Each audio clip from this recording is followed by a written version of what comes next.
You're listening to Release Your Resistance with Bex Beltran, episode 68.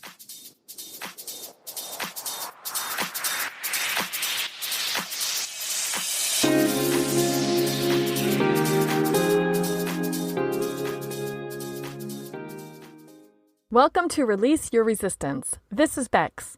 The only reason why any of us don't have what we want in life is because of our own resistance. Right now, I'm learning how to recognize and release my resistance, and this podcast tells you how you can release your resistance so that you can live the exact life that you want. Let's get started. Before I get into the topic today, I just wanted to give a little plug that I am hosting a really interesting discussion on Zoom next Wednesday about one of my favorite topics. You can probably already guess what it is, and you are invited. So listen all the way through to the end today to get all the details. But now let's go on to today's topic. A few weeks ago, in the Bright Ideas and Brainstorms episode, I told you about how one of the bright ideas I have been implementing lately that I love so much is the intentional practice of giving myself credit. And let me tell you, it is working. The more I give myself credit intentionally, the more I notice the unwanted default habit sometimes popping up of discounting myself. So today, let's compare and contrast credits and discounts. We all probably have a basic idea of what these terms mean in accounting or math or even in our own personal financial situations. Maybe when we get money, like as a gift or a payment or as a paycheck, we credit that to our bank account and feel flush. We know we have money in the bank. We know we're fine and we can cover whatever we need to. When do we think about discounts? When we want something to be less. We ask for a discount on a product at a store when we notice that it has a flaw. Or if we're buying something from a personal seller, we might ask for a discount just to see if we can get the price lower. Why not? So what do credits and discounts have to do with our daily mindsets and perspectives? And in an even bigger sense, what do they have to do with our own self-worth? In finance, we could make the case that giving credit or having credit means giving or having something of value. And giving a discount would mean taking something away or marking it down to a lower value.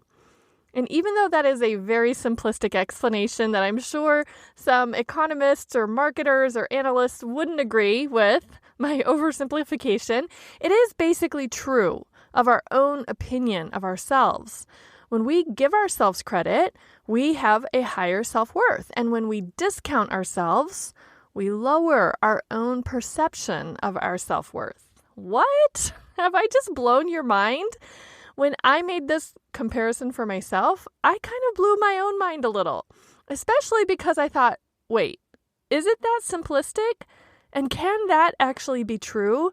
That when we discount ourselves, we are lowering the value we see in ourselves? If true, then this is an urgent bad habit to remedy immediately. So how and when and why do you give yourself credit?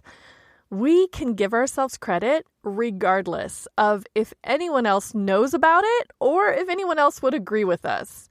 We can give ourselves credit for the tiniest, most insignificant things as well as the big things. So yes, of course, you deserve credit when you pass the bar exam and when you close on a house and when you get married. And you can also give yourself credit when you remember to take the reusable grocery bags into the store with you, and when you say thank you to a stranger when they were polite, and when you take a breath instead of saying something snarky when your partner makes a dumb joke. You can decide what is credit-worthy in your own life. And my advice is to be extremely generous. I don't think there's a downside. Let's talk about some ways to give yourself credit. And I have a few suggestions of how you can build the habit of giving yourself credit. A few that I've been doing myself and one that I haven't personally tried yet, but I am sure it will work. So try these out and report back to me to let me know if they do or don't work for you. The first one is the idea that I already mentioned. Prompt yourself to notice what you deserve credit for, either while journaling or with an alarm throughout the day. I love journaling, and I am such a big journaling advocate that I recently opened a journal and notebook shop. So, of course, one of my proven suggestions is that you give yourself credit while journaling.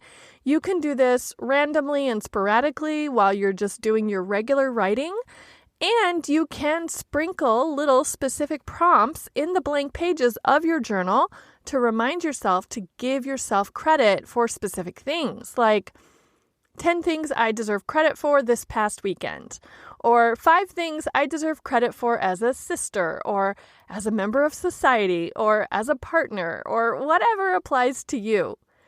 You can also create a routine of giving yourself credit. Last year, I described how I have a monthly interview with myself with specific questions that I answer each month. And in the past few months, I have added a question about what I deserve credit for. And it's been really interesting to see how I answer that question every few weeks. Here's a suggestion that I haven't personally tried yet, but it might be perfect for you if you are not a journaler or a writer. You set a reminder on your phone to stop and give yourself credit. And now that I'm describing this method to you, I can think of so many variations. You could send yourself a time-delayed email that will show up in your inbox some random day, inviting you to think about what you deserve credit for. You could schedule a little meeting for yourself on your calendar to consider what you get credit for.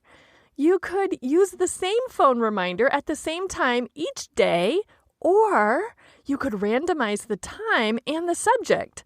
So today at 3:33, you're listing things that you deserve credit for from this morning. And tomorrow at 10:10, you're remembering the things that you deserve credit for from the year 2020. Just get super creative. And it doesn't have to rely on technology with phone reminders and emails. A sticky note on your fridge or your mirror or your dashboard will work just fine too. By the way, I also love colorful sticky notes, and I strongly encourage their use at every opportunity. Another fun way you can give yourself credit is to thank yourself. Thank yourself and specific parts of you for what you are doing. This idea came up in the most fun way. My friend Connie and I were having one of our lovely phone conversations, and we were commiserating about how crazy our brains can be. Why do our brains come up with all sorts of crazy fears that we don't really need to be scared of? And somehow we got on the topic of positive reinforcement for our brains. So why don't we notice when our brains do some really good things for us, instead of always recognizing and noticing the unwanted brain behavior? So we started saying things like, "Good job, brain, for coming up with that great idea." Or, "Hey, thanks, brain, for remembering to grab the sunglasses for this walk." Or whatever big or little thing we could give our brains credit for in that moment. And then, as we always do on our talks, we went off tangent, and then we started thinking about other parts of ourselves that we could thank, like our eyes. Thanks, eyes, for seeing this path that I'm walking on, and all those pretty flowers in these bushes. And thank you, eyes, for seeing this biker who's headed towards me so I can step out of her way. Will you try this? Can you imagine yourself thanking your brain and your eyes? You can even thank your ears for listening to this right now. Hey, thanks, ears. In real estate and property ownership, we have the concept of appreciation, which I've just been talking about, and depreciation, meaning something can go up in value with time or it can lose its value over time. So let's be intentional about applying this concept to ourselves too. Let's try to always be in appreciation of what we do, how we are, how we look and what we have, and let's be aware of when we switch into depreciation. So think about what are the events and justifications that would cause you to move things into the depreciation column. I've heard people say, I'm too old, I've gained weight, or I'm broke, or I'm not that tech savvy. So in these examples, someone could be using an age, a measurement of weight, a balance in a bank account, or an inventory of skills known compared to skills not known to influence their own perception of themselves, to influence their description of their self-worth. And I realized the connection between depreciation and self-worth when I thought about someone who I know who's always making little mean-spirited jokes about herself. Of course, I know they are just jokes. Of course, I get that this is a specific type of humor. And it's not lost on me that this is called self-deprecating humor. Why would we ever do this on purpose, regularly? Now, I've heard this suggestion to use self-deprecating humor to break the ice when you are introducing yourself to someone or at the beginning of a speech. And I can see the one-off value of that because I do agree that laughter and humility can help people let down their guards and open up. But if you use self-deprecating humor as a standard gimmick in your life, would you consider cutting back or experimenting with just going cold turkey to see how it feels without it? And okay, so here's a cute and maybe ironic little confession. I thought the phrase was self-depreciating, which is why I included it in this section. But apparently it's not self-depreciating, it's self-deprecating. And my Google Doc spell check pointed out my error and corrected me. Okay, well, thanks, Google Doc, and thank you, Funny Brain, for that silly little misunderstanding. I appreciate it. Okay, let's talk about the downside. This is a resistance check time. Do you notice any but coming up as you are hearing my theories and my suggestions? Maybe there is a downside. Maybe people can give themselves too much credit. Okay, what would that look like? Someone who's totally conceited, someone who is full of themselves, someone who frequently tells other people all the things they get credit for. Yes, I have met those people like that too. And we can all make up our own judgments and our own stories about these people. We can decide how much of our time and attention we want to give these people. And I wonder if maybe these people might just be overcompensating for their own discounted thinking. I haven't fully formed my opinion on this yet. If it's possible to give ourselves too much credit, honestly and authentically, I kind of doubt it. And I am open to being convinced otherwise. So if you have a strong stance on this, please let me know. And now just to finish up with a real life example of how I've used this giving myself credit and appreciating myself in a real life situation when I was being a little self-deprecating. One day in the earlier morning, as I was journaling, I wrote that I didn't like how I looked because I was thinking about I was going to be recording a video later in that day. So I just accepted and I wrote, well, this is how I look. So that's like acceptance. And then a few hours later, I looked in the mirror and I was going to pull my hair back. And again, I noticed some mean little thoughts popping up about having a bad hair day. And these were tiny little depreciating thoughts. They were so subliminal and so normal and so quiet, but I did catch them, probably because this work has been on my mind so much lately. So instead, I said, thank you, hair. Thank you for being here. Thank you for being so pretty. Thank you for being blonde. Thanks for being cut in a cute style by my stylist, Cindy. And I immediately felt more hopeful and lighter.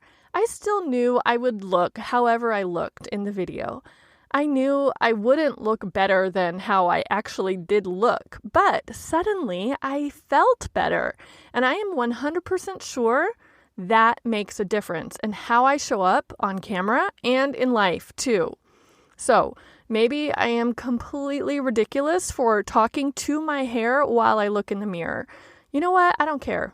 It was fun. It made me feel good. It lightened my mood, so I'm recommending it. In short, this whole episode is a recommendation to give yourself credit. Appreciate yourself. Notice when you do discount yourself and cut out any self-deprecating, self-deprecating, however you say it. Cut out any of that type of humor if you have that as a habit. What have I left out in this topic? What am I overlooking? How do you do this for yourself in your life already? Let me know. Send me an email at hi@bexby.org or leave a comment in the show notes for this episode at bexby.org/credit, CREDIT. Okay, 2 things I want to mention before I go today. On Wednesday, April 28th, 2021 at 5:30 p.m. Arizona time, I will be hosting a journal discussion on Zoom. We will be talking about types and methods of journaling. Did you guess that was the topic? So we'll talk about what's worked for you, what hasn't worked, why and why not, what you might wish for in your perfect journal and your perfect journaling routine. So just go to bexby.org/let's meet. LETSMEET for the Zoom link, and I hope to talk with you on Wednesday night. It's 4/28/21 at 5:30 p.m. Arizona time. I hope you can make it. And the second thing to tell you about, if you feel inspired by today's episode and want a sweet little dedicated journal to remind yourself to be grateful and thank yourself for everything that you deserve credit for, I have 2 gratitude journals in my journal shop right now. One is called A Latte to Be Grateful For. Isn't that cute? And it has a little watercolor coffee cup on the cover. And the other one is part of a mindset journal series, and it is specifically for daily gratitude journaling. And you can see those 2 and all of the other journals at bexby.org/quickshop, QUICKSHOP. Okay, that is it for today. Thank you so much for hanging out with me just now. Have a great week, and I will see you next Friday, if not sooner.